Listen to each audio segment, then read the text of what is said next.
নমস্কার বন্ধুরা, দ্য হানি কিচেনে আপনাদের অনেক স্বাগত। আজ আমি বানাচ্ছি পার্শে মাছের টক সর্ষে। এটা কিন্তু শেষ পাতে মাছের টক একদমই না।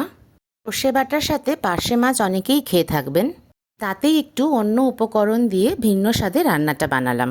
ভালো লাগলে লাইক আর সাবস্ক্রাইব কিন্তু আশা করে থাকলাম। এখানে আমি 700 গ্রাম মতন পার্শে মাছ নিয়েছি।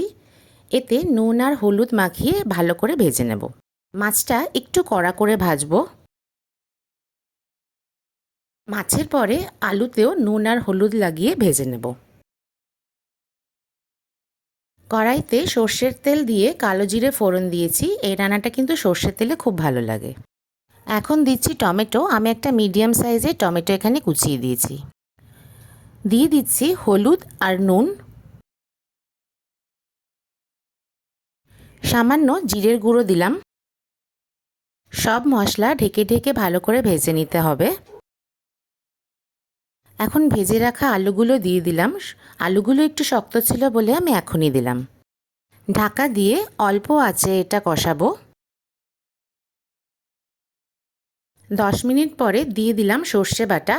আমি এখানে সাদা সর্ষে আর কালো সর্ষে সমান পরিমাণে নিয়েছি। সর্ষেতে নুন আর লঙ্কা দিয়ে বাটবেন, তাহলে সর্ষে কিন্তু কখনোই তেতো হবে না।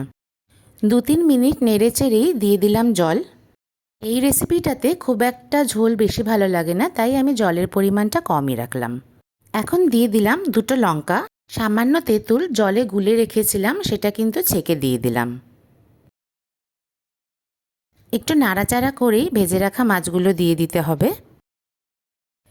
এরপরেই দিয়ে দিচ্ছি অনেকটা পরিমাণ কুচনো ধনেপাতা। আর 1-2 মিনিট রান্নাটা করলেই আমাদের পার্শে মাছের টক সর্ষে একদম রেডি।